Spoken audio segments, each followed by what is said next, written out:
Hi, it's Mike from Mike's Unboxing Reviews and How To, and on today's video we're going to take a look at another budget AIO cooler from the people over at Thermalright.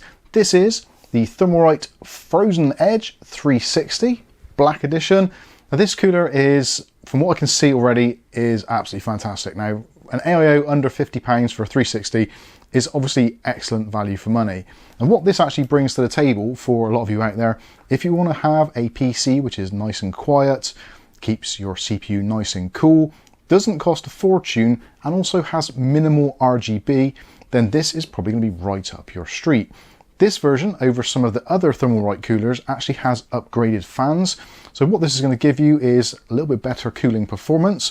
Essentially, when it comes to 360mm AIOs, realistically, there's not really a lot you can do to actually increase the cooling performance, other than making the radiator bigger, possibly having a better pump, or just replacing the fans for something more appropriate. Now these are actually high static pressure fans, which are upgraded again over the previous versions, and being that they don't have the addressable RGB blades on them, then it does give it a little bit more cooling performance, and also the motors are a little bit chunkier as well, just to give it a little bit more grunt. So in today's video, I'm going to go through, do a bit of an unboxing on this thing, tell you what it's all about.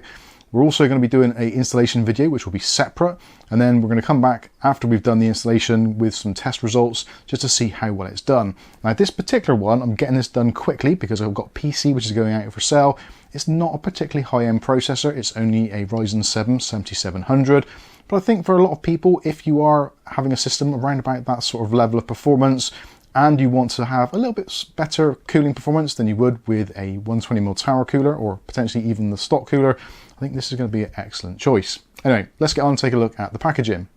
So as we can see from the packaging, this is the Frozen Edge 360, compatible with Ryzen and Intel processors.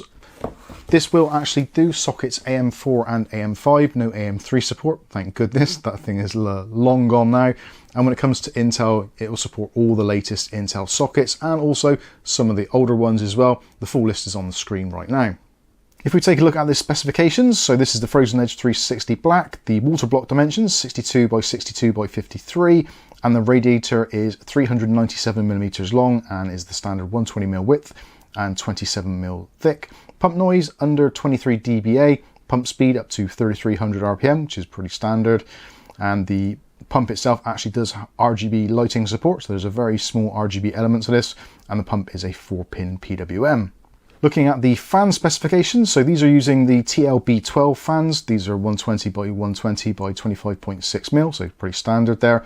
Fan speeds up to 2150 RPM, plus or minus 10% max, and the noise levels allegedly under 28 dBA, so that should be nice and quiet. Airflow of just under 70 CFM and a static pressure of 2.87 H2O max. The connector is 4-pin PWM and they are 12 volts. Now when it comes to installation, they keep things very simple indeed. You get your installation kit, the box with everything in it, and you do get a user guide as well, which is laid out in the usual kind of IKEA-esque instructions, very handy. Although this is really simple to do. They've actually made it a lot simpler as well, so when it comes to your particular platform, whether you're on AMD, you just get a single bag with all of your fittings in, including the 4 pinky red standoffs, the screws and the brackets. And when it comes to the Intel side, because there's a little bit more flexibility there, you've got the back plate and also you've got different size spacers and also screws for attaching for various different platforms, whether it be LJ1700, LJ1200, 1851, etc, etc. Also included, as you get with pretty much all Thermalright products these days, you get some TF7. This is actually not bad thermal compound, TF4, TF7, very similar. I actually prefer TF4, easier to apply. TF7, better performing, but a little bit harder to actually physically apply. Also, you get a bag of screws just to attach the radiator to the case, very simple.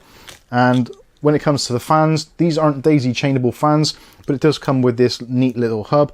So you can plug in your 3 fans into there and then plug that into one CPU fan header on your motherboard. Alternatively, you can put it into a hub if you want to, but this is included out of the box, so might as well make use of it. Taking a look at the radiator itself, it's a very nice finish. This is the black version. There's also a white version as well, so if you've got a white themed PC build, you can go with that. It's all done in a very nice satin finish. Minimal branding, so there is a Thermalright logo on the radiator, that is on both sides. And when it comes to the tubes, those are nicely reinforced with some braiding, and also you have the clips on there as well. So for cable management purposes, you've got the clips which can come off, just push those off. So if you want a slightly cleaner looking build, or you're trying to do some kind of twist and the tubes aren't quite looking right, then you can take these off to give it a little bit more flexibility. That takes us down to the pump head, which again is very simple, very easy to use, and it uses the kind of universal Thermalright mounting mechanism, which is excellent. You've got pre-applied screws there, so that's all ready to go. There's a nice big copper base plate as well, and also you've got protective film. Make sure you remove that before you install it. When it comes to wiring for the pump head, you've got the 4-pin PWM for the motor itself, and also you've got your standard 3-pin 5-volt addressable RGB with pass-through for illuminating the small RGB element, which is on the side there, which can do kind of all the usual things, static colors, or if you don't like it and you just want a plain build, just don't connect it. The choice is entirely up to you. So I think that's pretty much it for a quick look at what we actually get. I'm going to go off now and install this into the PC, and then we'll come back after that and we'll give you some test results and also some noise levels. Okay, so there we go. We've done the installation and got it installed, as you can see in the PC behind me. And I've got to say, I think it does look very slick. The slight little bit of RGB around the pump actually does lift it a little bit, I think. Of course, obviously, if you don't want RGB at all, you just don't connect it and you'd never know it was actually there. And it's extremely quiet, literally whisper quiet. I've even left the side panel off and I can just make out something. I don't know whether it's the chassis fans, whether it's Cav's computer, my computer, it could be any one of them. I have no idea. I did try to take some measurements of the noise levels with my noise level meter, and it's basically impossible. You cannot differentiate it from the ambient noise in the room. It is that quiet. Even with the pump running at full speed, which I've actually turned it down now to about 2500, it's absolutely fine. And temperature wise, this isn't the greatest processor. It's only a Ryzen 7 7700, so it runs at about 90 watts maximum, 65 watt part, so when it's boosting it gets up to 90 watts. We're looking at somewhere around about 40 degrees Celsius as the kind of idle temperature. Now in the room at the moment it's about 25, 26 degrees, so we're looking at about 14, 15 degrees over ambient, which is absolutely fine, great temperatures.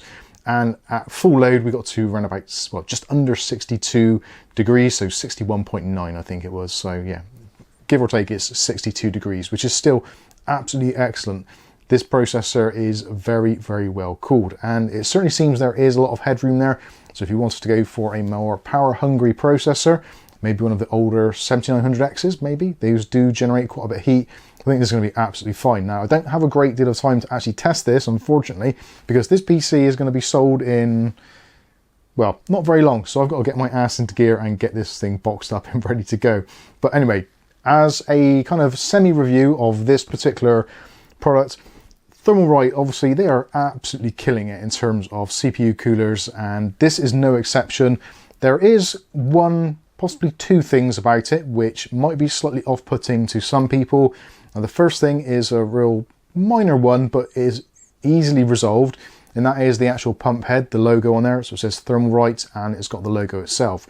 Now, depending on how you install it in the chassis, you may struggle to get the pipes to look nice, and you may end up having to have the logo upside down. Now, unfortunately, they didn't make it so that the cap was removable or rotatable, which I think is a big oversight. It would have been really good for that, because then you can decide where you want the pipes to go in your system. Unfortunately, in here, I did actually start out with the pipes being on the other side, but I just couldn't get it to look nice. And with the logo upside down, yeah, it just ruined it for me. So obviously, if you want to, you could just put something to blank out the logo, but that does spoil the look of it slightly, because it has got that kind of nice machined effect on the pump head top. That is a slight concern. Also, other thing, very, very minor indeed, is the radiator itself isn't actually symmetrical in terms of if you turn it around one way or the other. So where the actual pipes go into the radiator unit itself, that section is a little bit thicker than the other end. So when you do actually spin it around 180 degrees, sometimes depending on your case, and this one especially, it was a little bit more challenging to actually install it because it wanted to kind of shift over slightly more. It's only about maybe a quarter of an inch, half an inch at the very most, but it does make a difference, especially in some cases where you're limited to where your mounting points are. Again, not the end of the road, and you could just leave two screws out for one of the fans. It's absolutely fine, but just wanted to kind of make you aware of that. But again, like I said earlier, Thermalright are absolutely killing it. This thing is fantastic for under £50 or £50 thereabouts for the black version. The white version is slightly more expensive, around like 55 here in the UK at the moment on amazon.co.uk. And obviously, as always, we will put affiliated links in the video description, so if you want to pick one of these up, then links will be available, and we do generate a small kickback from that should you use them. Doesn't cost you any more, but it does help out the channel. Yeah, absolutely excellent. Can't fault it really, other than those very, very minor things. The pump head would have been nice if that was rotatable, and the radiator not being entirely symmetrical is, yeah, it's not the end of the world, but certainly something to bear in mind. Anyway, I'm very pleased with it, and hopefully the next recipient of this PC will be very happy. Certainly it's not going to give them a headache, because it is so quiet, it's unbelievable. And these fans that they're using on here, I think it's the B12s or TL B12, they seem to be really, really good. They move a lot of air, and they're very, very quiet indeed. So yeah, excellent performance as usual with Thermalright. Hopefully you've enjoyed this video. If you have, smash that like button. If you want to see more content like this on a daily basis, maybe consider hitting subscribe, and then if you do, click on the all notifications. That way you'll be notified of future video releases. But for now, I've been Mike. This is Mike's Unboxing, Reviews and How To, and hopefully we'll catch you in the very next video. Thanks for watching.